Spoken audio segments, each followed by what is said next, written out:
Our second presenter today would be Francisco Serrano Romero, and he would be speaking on empowering youth through sport, embedding formal mentoring programs.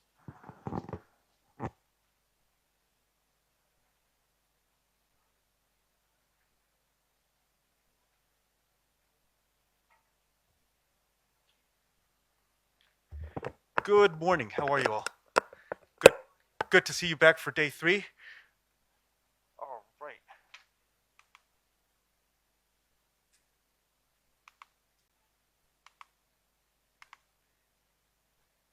Okay. Oh, let me go back. There we go. Cool. Um, when this conference came out, Fit for Life and Empowering Youth through traditional games, I immediately thought of putting forward some work that we had done with one of the 2 hats that I wear.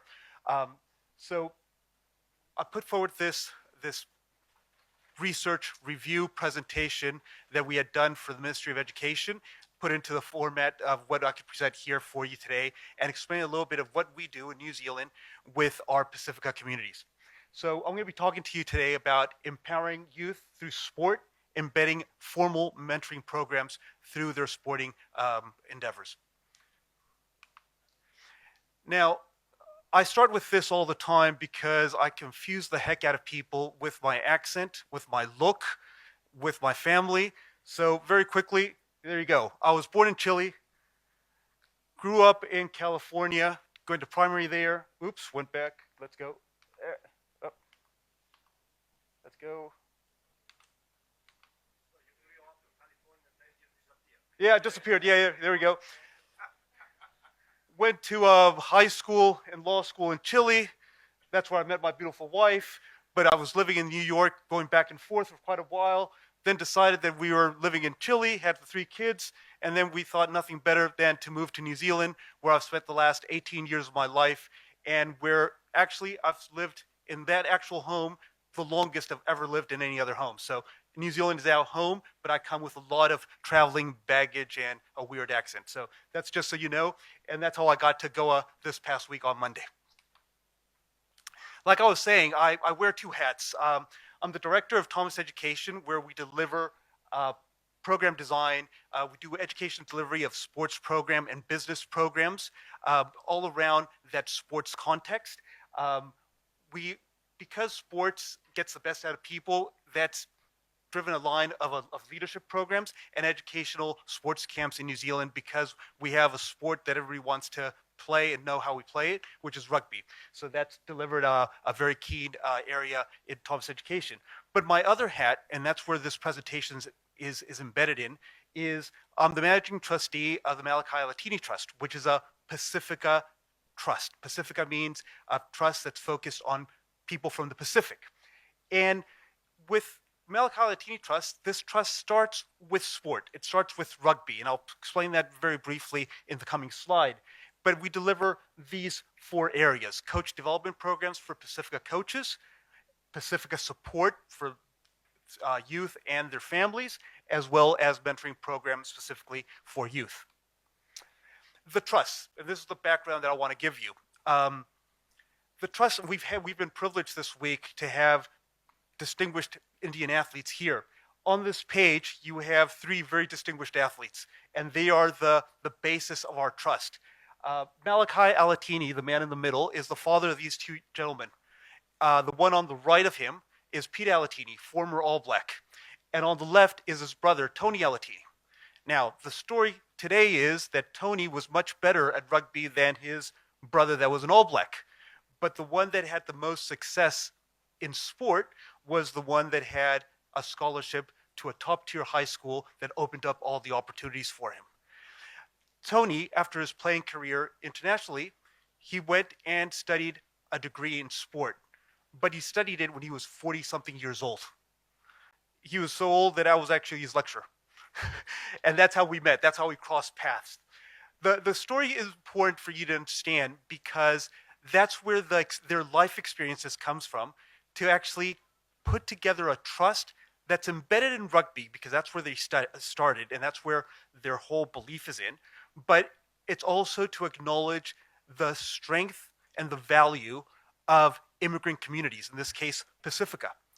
Their father, which was a successful Tongan rugby player that beat the Wallabies back in 1973, uh, he migrated and left everything and all his success and distinguished kudos in Tonga to New Zealand for a better life for his kids, which is a typical immigrant story. One of the reasons why they've took me on, despite I'm not Pacifica. I have an immigrant story as well. And he went to New Zealand looking for success for his kids, but pushed it in a Pacifica way. Mr. Alatini still doesn't speak English well. And young Pacifica in New Zealand have to navigate that space while living in a New Zealand world, achieving highly in sport, but at the same time, what else is there? And many times, because of that family context, all we're pushing for is that high achievement in sport. So that's the background. You could have read that, but that's a little bit of background of the story for you to understand. So our mission as a trust, and this was a long talanoa that we had during COVID. Luckily, we were closed and locked down for a long while, so we had a lot of video calls to have this talanoa over 2020.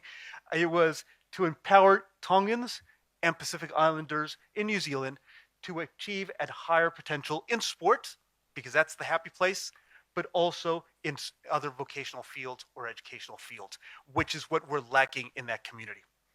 And that's our mission. So we want to actually develop and implement sporting and educational opportunities. We want to actually look after the physical and mental and emotional health.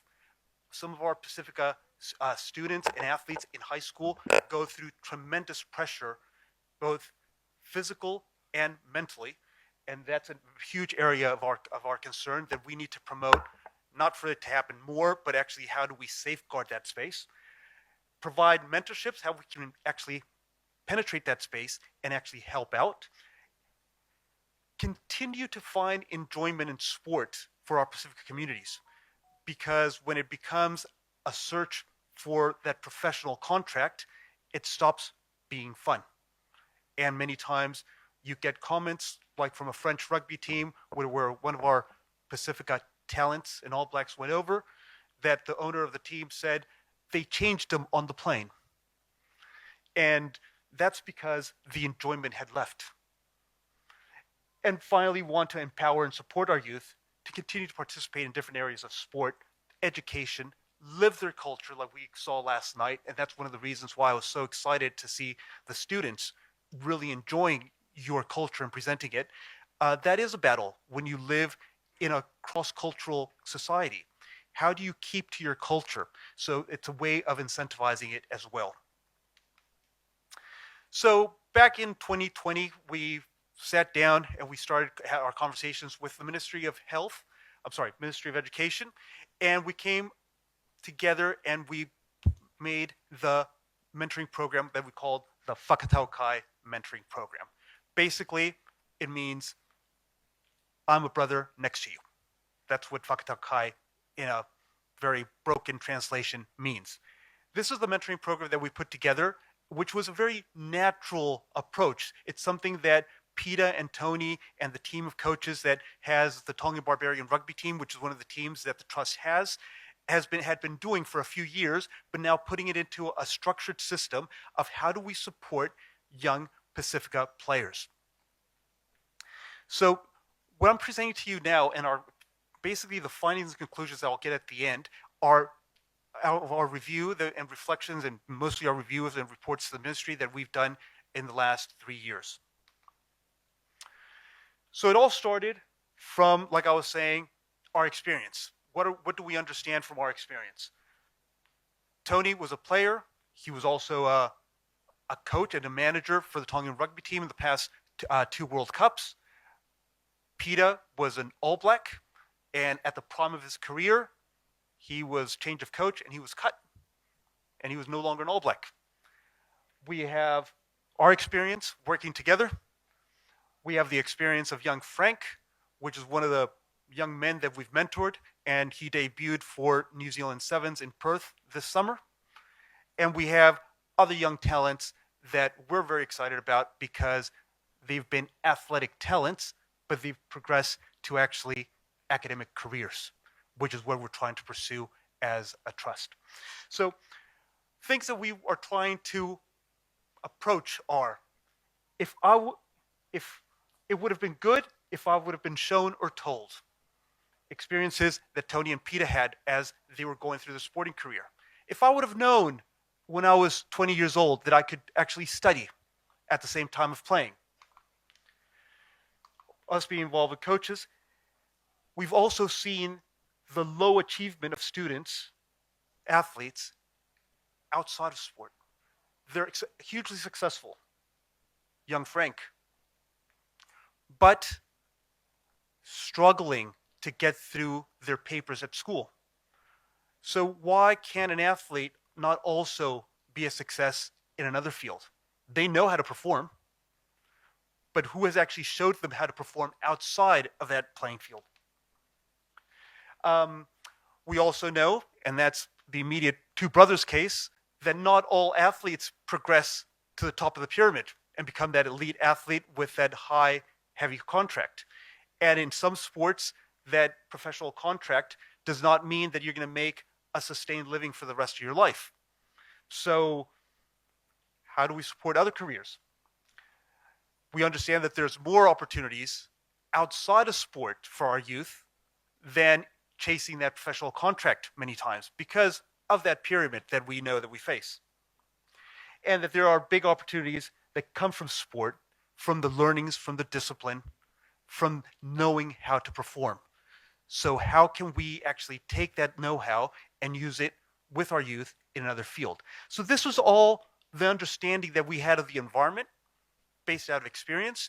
So how do we channel it through a mentoring program? So our purpose was deliberate. We had an aim: holistic youth development through sport. And what does that mean? That we're looking at both sport and academic and vocational pathways. The kids that go through our program need to be achieving in one of those two areas. We have 2 feet. We have to take steps with both feet. How can we achieve that? And our focus was very deliberate as well. Year 12 and 13 students, that we want to celebrate their sporting success, but also what's happening in their other contexts. And their other contexts are not only sport, but it is their family and social life. It's also their academic or career decisions in vocational fields. I mention this because many times, specifically our Pacific athletes, they fall and they lose all their momentum, not because of their sporting talent. They lose it because of off-field issues. So how do we prepare them to be better young men or young ladies? How do we prepare them to actually take a look at their bank account and understand what the heck's going on? So this is our purpose, and it's very deliberate in the work that we're wanting to do as we're holding and carrying our students forward. I have 2 photos there of 2 young men that have gone through our program. The top one, he actually very quickly went up the professional pathway, played for Tonga in the World Cup. There you see him scoring a try. There's a beautiful photo of him. Those kind of moments in sport never go away. As a trust, we're like, yes, we got one of the boys playing for Tonga in the World Cup. Great photo. We can use them in a presentation, right? But then we also have young Tonga Helu. And 2 years ago, he's a beast. You can see how a beast of a player he is there. He made New Zealand schoolboys, which is the highest at under 18 level, the highest team you can make in New Zealand. And he did not decide on a rugby future, meaning what rugby academy that he would go to in the country, when you had the major rugby academies trying to get him to sign, because he decided that his first priority decision was where he was going to study engineering. And you see that photo and you see an athlete. You don't see a 3rd-year engineering student. And that's what we're really proud about. So this is the Whakatau Kai program. And what we do is we go to the schools. We have rugby schools in New Zealand. These are basically factories of professional rugby players at the high school age. And they are factories because they also go to the islands and they bring over a very talented, big in size Pasifika young man to play for their team. But their priority focus at school is to win that championship. And they're spending 30 hours of time at school during the week. And what are they learning? So our purpose is to go to those schools and work with those Pasifika athletes through what I have there, a multi-channel approach. So yes, schools are very happy that we have a Google Classroom because there's where we provide a lot of the information for our mentoring program for our students. And it's on their same platform that they're already using for their subjects. But we also have workshops. Every fortnight, we go in, we have a lunchtime, afternoon, a class hour, depending on the school, how we adapt to it. A workshop where the players are there, the students are there, the kids are there, and we are able to talk to them through different topics. Challenges, success, career decisions. We have an array of topics that we talk to them over the year. And these get molded depending on the reality of the school, of the group of players, and also what's happening in their context. But the biggest things that we actually do, where I think we get the biggest success, is around the individual mentoring sessions that we have and the group messaging. And here's where we're flexible. Sometimes those individual mentoring sessions are on the side of a rugby field, or they're walking from the field to the changing rooms, or from the changing rooms walking to the field while they're warming up. It's at their boarding house if they're boarders. That's where we have those individual mentoring sessions where it's not come sit down in an office. It's about creating a safe space in their environment, which is usually that sporting environment, where you start talking about the sport and then you venture off on how, for example, the family might be putting pressure that the student has to get a part-time job. And the other big, incredible tool that we've been using is the messaging groups. We've been using this week the WhatsApp group to communicate about the buses arriving, not arriving, what time we're leaving, etc. It works. So we said, why not use it with our cohorts of mentees? So we have these WhatsApp groups where we're able to feed them weekly goal setting forms that provides us feedback to actually touch upon different aspects that they're working on, not working on, etc. The group messaging is a huge tool. Those kids that want to engage back, we have content. Those that don't want to engage back, we also have data saying that they're not engaging back. So it's actually a really good tool to have a very general message, but also then to connect individually with our kids. So the research questions that we posed to the reports that we've written, to the reviews that we've done over the last 3 years were the following.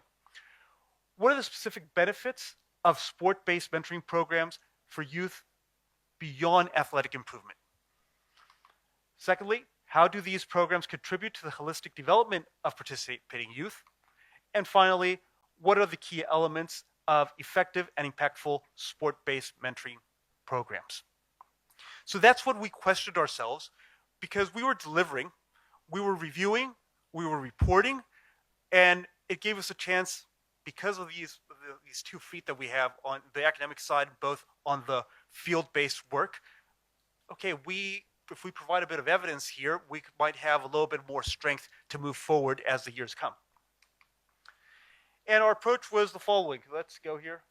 It was a Trojan horse approach, what we used with the kids. And we started with sports or games that we play. And this, I'll go back to George's presentation yesterday. At the end, we're involved in sports because we like to play games. And that's because they're fun. All the kids that are playing, they're playing it because they want to get further, but they started playing it because they enjoyed it. They're playing, they don't necessarily swim. But the ones that do swim, because of their body size and strength, they're fantastic water polo players. But why aren't they playing rugby? Because water polo has become funner for them. So we can't forget that, and that's been key for us. But we know that with our Pasifika kids, we have things that they resist. And one of the things is showing up, or showing up on time. So how do we build, you have Pasifika students, George? Yeah. So how do we break that? How do we make them show up? How do we make them study, work, and listen to their parents? These are the things that we know that they resist. The parents are putting a lot of pressure on them all the time. Work, many times because of the socioeconomic situation, is also a pressure, and it's being pushed to work. Is also a pressure, and it's being pushed to work. Study, well, many times they're treated as not being smart students, so that puts them off immediately with regards to study. And showing up, well, we're Pasifika, we're relaxed. Oh, if I don't want to, I won't show up. So how do we embed the work ethic that comes from playing rugby or water polo in their other fields? Because they do show up to training because they enjoy it. They have fun. They do know the plays, and rugby, for those that are not familiar, in today's world is a very complex game that you have to learn a lot of plays and positions on the field. They study that. They understand it. They work bloody hard. On the field, in the gym, they work bloody hard. And they listen to coaches. So why can't we get that and put it into their other fields of practice? So this has been our approach, and I'm going to go mainly to, for us, understanding exactly how we're going to deliver this. And it is, yes, we have mentors. And many times we go, well, we have a mentoring program. We are aligning a mentor with the mentees. Yeah, but how are you doing it? Well, this is how we're doing it. We're doing it online, and we're actually deliberate about saying this. We are using online tools, but we're also in person. But what are we doing online? Yes, I've already spoken about the group messaging, the individual messages. So many times we're not verbally speaking with our kids, but we're speaking to them the way that they're used to speaking nowadays on their messaging. We have the in-person sessions, what us old people are used to doing. Let's have a workshop, show up. We start at 12:15, we'll finish at 12:45, and we will talk about these 5 points. Yes, we do those as well. It makes the schools really happy, right? It makes the schools really happy. We do get good outcomes and talanoa, conversation and discussion out of them. We do, but to tell you the truth, the group sessions are actually a real big tick box with regards to our organizations. And then we have the individual one-on-ones. And then the deliverables, where we deliver each one of these. You'll be interested to actually hear that our one-on-ones, our program was always meant to run between February and December. But we've been flooded over the past few years doing one-on-one sessions in January, when actually kids have approached us after a year's long engagement with regard to support on what are going to be their decisions of transitioning from school to that adult space, whether it's tertiary education or whether it's employment or whether it's professional rugby, etc. And it's been incredible how busy we've been in the month of January because we get that approach individually from the students. So the review process that we've had for our mentoring program comes with monthly check-ins with the mentors, just to know how they're handling it and to actually cross the support for them as well. And the 6-month review that we have, which we include feedback from students, schools, mentors, and we also have the talanoas, the discussions with the school liaisons and the mentors. and finally, the yearly report to the ministry. So we've gathered all this data, we've looked at it, and there's a few things that have been coming out pretty consistently. Which are these? There's positive impact of the mentoring. So it's like, yes, we're achieving, right? We're doing a good job. But what does it mean? The self-esteem is up. And that's because we are hearing from the students that they feel more confident of actually going into a class that they once thought it was more difficult because they've compared it to their sporting success. Academic performance has gone up, and also they've been a little bit more stable because they have another person outside their family that they can talk to. So as you can see here, and I'll move because I have 5 minutes, the different findings that we have, but I'll move concretely to the ones that have actually captured us in terms of motivating us moving forward and also validated us in regards to what we've already had started doing with coaches. So these are the conclusions, but these are the 3 main ones. Community involvement is absolutely critical for the success and sustainability of our programs. If we don't have the support of the schools, those school liaisons, the coaches of the teams, the teachers, the families, our mentoring program does not work well. Empowering the supporting community, those people I've just mentioned, is really important to maximize the impact that we make. And finally, that future program development that we do should really prioritize that community engagement and training. Now, this is where I want to actually stop and really emphasize. Yes, we've had an impact with our kids. Yes, we have time that we spent with them.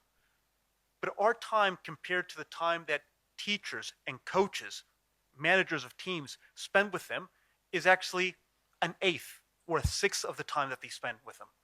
So we've actually really noticed that we need to empower those relevant supporting communities that spend valuable, positive time with the kids, with the tools to enable them to achieve both on the playing field, but also in those other potential career prospects like vocational fields or educational fields. So this is what we're doing as a trust. I'll start with what we've been doing over a long period of time. The cultural competency. A lot of our players are not coached by Pasifika coaches, especially at the higher tier schools, more competitive schools. They have what we call white coaches. So knowing how to relate to our Pasifika players is extremely important. I'm the first one that had made a mistake relating with Pasifika coaches about 14 years ago. I came out with my American personality, gave a great locker room speech, and the boys all went, "Fran, can we bless the jerseys?" They put all the jerseys down, they knelt and started praying. And my hype that was up here just went straight down. We went on the field. We got 2 tries against us. Before we knew it, 5 minutes in, we were like 14-0 down. Because I got it wrong. My cultural competency was not there. I can say it's much better now, but it's a very important part of understanding our community.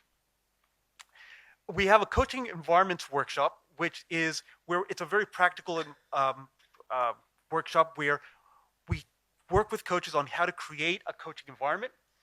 We have Talanoa with Pasifika coaches, which this one is fantastic. Because you know what we do there? We eat. It's all around food. The only thing that we actually organize for the Talanoas is that we have a feed. Why? Because we invite coaches to have a feed. We know we're going to be discussing coaching, their issues, etc. And it will just be a flowing conversation where coaches will get support by just being there, having a space to share their challenges, their successes, so that what we're doing together. We have also modern leadership, which is how to create a learning organization system within a team. This is very much the way we coach teams in New Zealand, but it's implicit. So we've put it into a workshop that's actually explicit of how to generate that learning organization within the teams. And that facilitates for us how they can build that relationship where they can be more than coaches. They can actually be providing those other messages that we're so keen on. And then what we've just recently added this past year is that now we have two qualifications. We have the New Zealand Certificate in Team Leadership, which is a business qualification. It's like an introductory business qualification. And we have the New Zealand Certificate in Coaching. So that way we can actually also be providing a stepping stone of where they want to go, starting from their own sporting interest. So this is what we're doing at the moment as a consequence of the findings and what we had experienced that actually worked with our Pasifika kids, going back and reviewing it, reviewing the reports and going, you know what, there needs to be a lot more support in this area. We can do an eighth, but if we can get the supporting communities to do a lot more of the work for us, we can actually empower our Pasifika youth through these formal mentoring systems much, much better.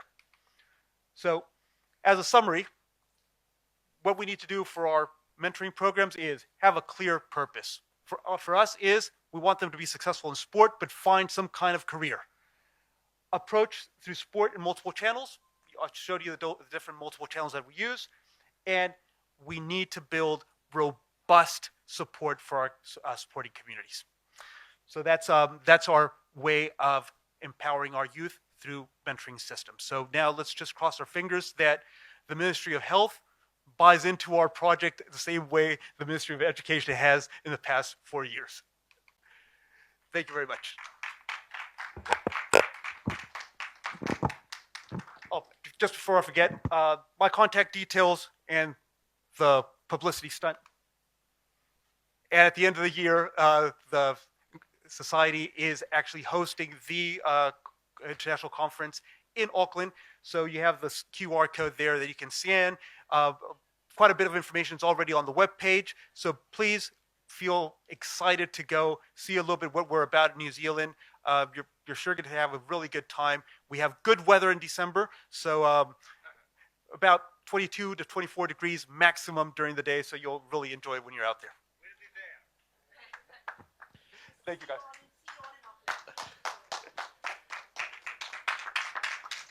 Thank you very much, Francisco, for what I consider a very rich sociological and anthropological explanation of your organization. And I see the importance of wider structures. If you promise that I can do the haka when I come in December, I'll be happy. We have 9 minutes so for Q&A. So I'm going to open the floor to questions or comments to Mark. Francisco, sorry. So the floor is open. Mahitika Ana, yeah, great work. Thank you. Yeah, congratulations. Yeah, I've had like 12 questions for you, but you've been responding them throughout your presentation. So I have maybe two. Yeah, the first one, and as the colleague mentioned, the haka, I'd like to understand a bit more or why have you considered gender questions and particularly masculinities questions throughout the training. Yeah, I saw that you work a lot with Pasifika boys. And second, I wanted if you could just give a few examples on how your data collection methodologies work, please. So thank you so much. Perfect. The first question, we work, basically our cohorts are boys or girls because in the majority of the very sporty schools that we work with, they are either boys schools or girls schools. So that ends up that our cohorts that we work with end up being usually boys cohorts or girls cohorts. And then at the end of the year, the separate cohort that we have, which is our Heilala girls team and our TBR boys team, again, they're boys and girls teams. So we do work in separate cohorts, which has actually proven to be very favorable in regards to the topic of safeguarding, especially that women's space. It's been very enlightening to have a specific women's focus on our women's cohort. So that's what we've done. Quickly on the haka. The haka it's a war dance, but it's used in multiple ways. It's used as a sign of welcome. It's used as a sign of celebratory sign and a sign of respect. but also it is a war dance. So just like that, the story that we hear from the Middle Ages, that when you would cross roads, you would hold hands, and that's where the handshake came from. The haka is basically that. The you get a haka and how you respond to it is to see at what level of friendship or non-friendship you are at. So that's a little bit the background of the haka. Now with Pasifika, they have different type of war dances. It's not necessarily called a haka, and that's why it's so important for us to also embed that cultural understanding of Samoans, Fijians, Tongans, of their cultural background in a New Zealand environment. Because then you see the All Blacks, you have a variety of ethnicities all behind a New Zealand Maori cultural stance, but we have to acknowledge that we have a variety of demographics and ethnic groups behind that. Now, regards to the data collection, what we've had over the years, George, is because this was a Ministry of Education funded project, we needed to provide evidence to the Ministry of Education. So when we put this through a research so we can actually build a body of evidence so for our future engagements with other ministries, because change of government funding entities have changed, what we've done is we've gone back to the surveys that we had from the students and mentors. We've gone back to the reports and we've gathered the evidence there. So that's been our data collection. It's been a review of the feedbacks and the reports that have been written over the past 3 years. I have a question. How have they integrated into wider society, and how has the wider Kiwi society received the Pasifika? That's a great question. Do you want me to give you the political question, the answer to it, or the reality? Snippets of both. Snippets of both. Politically, we are a very well integrated society, very welcoming of all cultures. And that's a truth. I mean, look at me. I'm Chilean born, American accent, living in New Zealand with a family, and they call us Kiwis. So yes, it's a very well integrated society in that sense.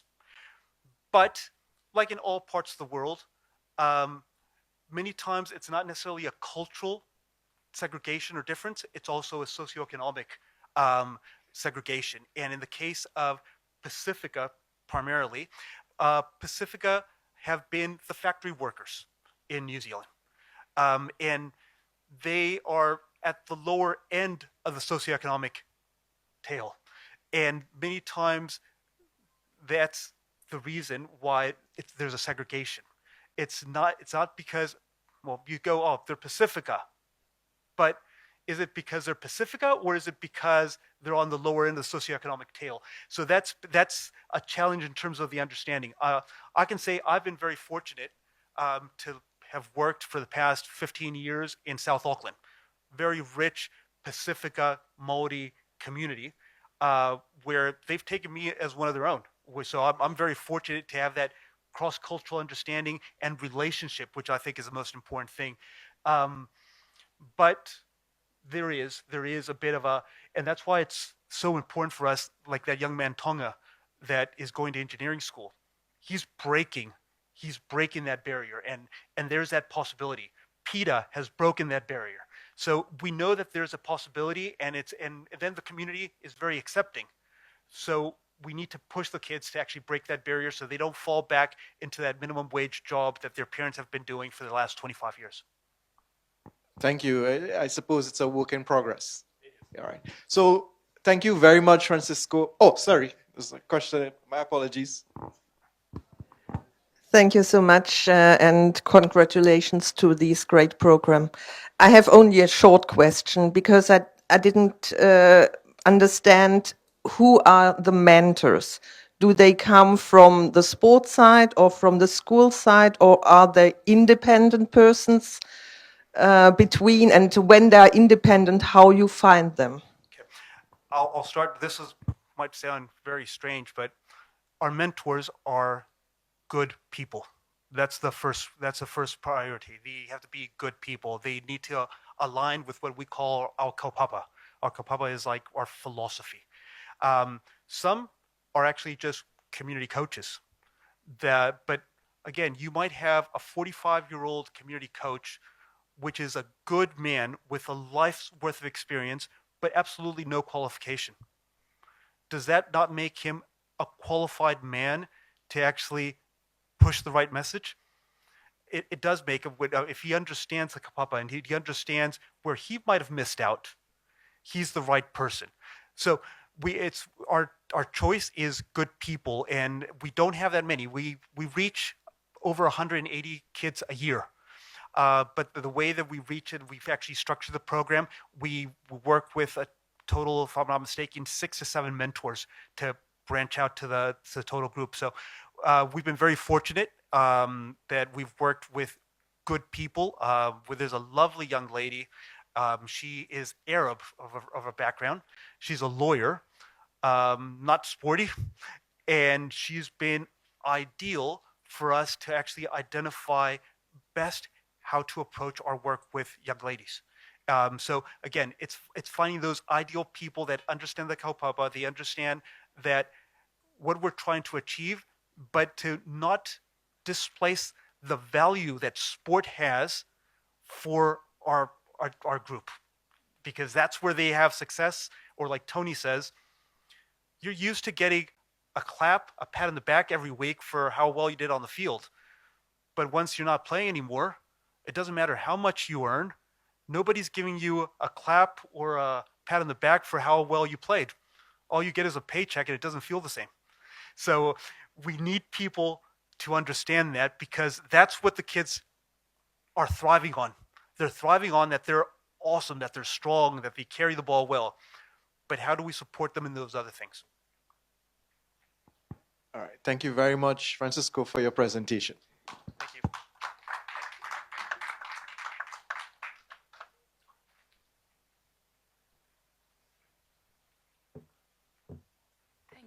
Thank you for that engaging presentation. Now, I would invite Professor Usha S. Nair, Madam, to come and give a token of appreciation to Professor Francisco.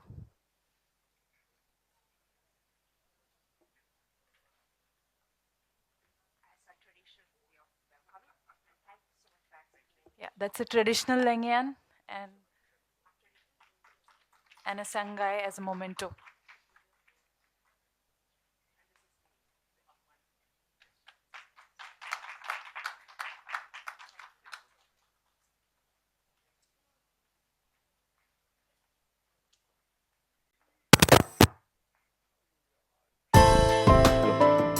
Good morning to all.